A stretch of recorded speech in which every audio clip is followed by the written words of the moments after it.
Hello everyone, welcome back. In this video, I'm going to talk to you about what it means if your loved one or you are in a facility on a voluntary admission basis. And I'm not going to get into another video about the validity of that. I've waxed poetic about the validity, informed consent, all of that stuff that goes with signing a voluntary admission agreement. What does it mean when the facility tells you, well, we're going to, if you don't agree to stay here on a voluntary basis, we're going to switch you back to an involuntary basis? So I've talked about this in other videos where I have said, look, you can go from involuntary, right, 72 hours, to voluntary. You can agree to stay. It's one of the three options when you are on an involuntary basis. But they cannot switch you back to involuntary and start the 72-hour clock ticking all over again. They only get the 72 hours one time.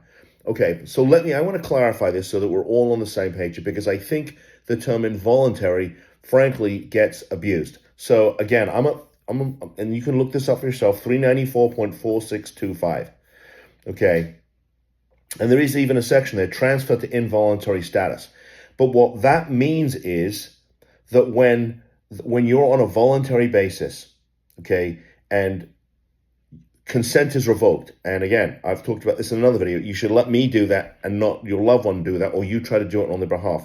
When consent's revoked, when the statute says they're going to switch you back to involuntary, what it really means is, it means that at the end of the 24-hour revocation period, if they're not going to let you go, they have to file a petition for placement, okay?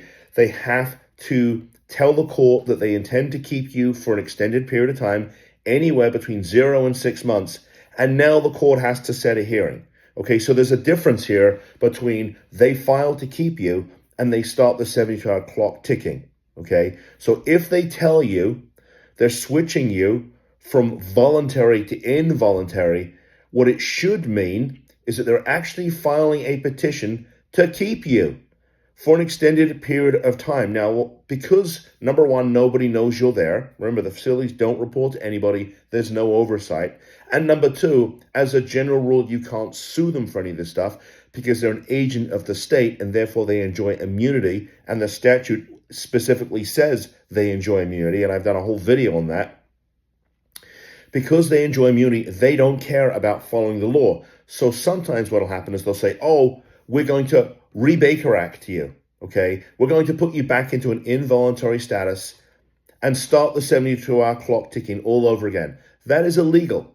But when it comes to legal versus illegal, if you're not going to complain about it to a judge, then it doesn't matter, right? Because nobody knows you're there, so they don't really care. What it should mean when they tell you that they're switching you from voluntary to involuntary is, in fact, they're filing to keep you for an extended period of time.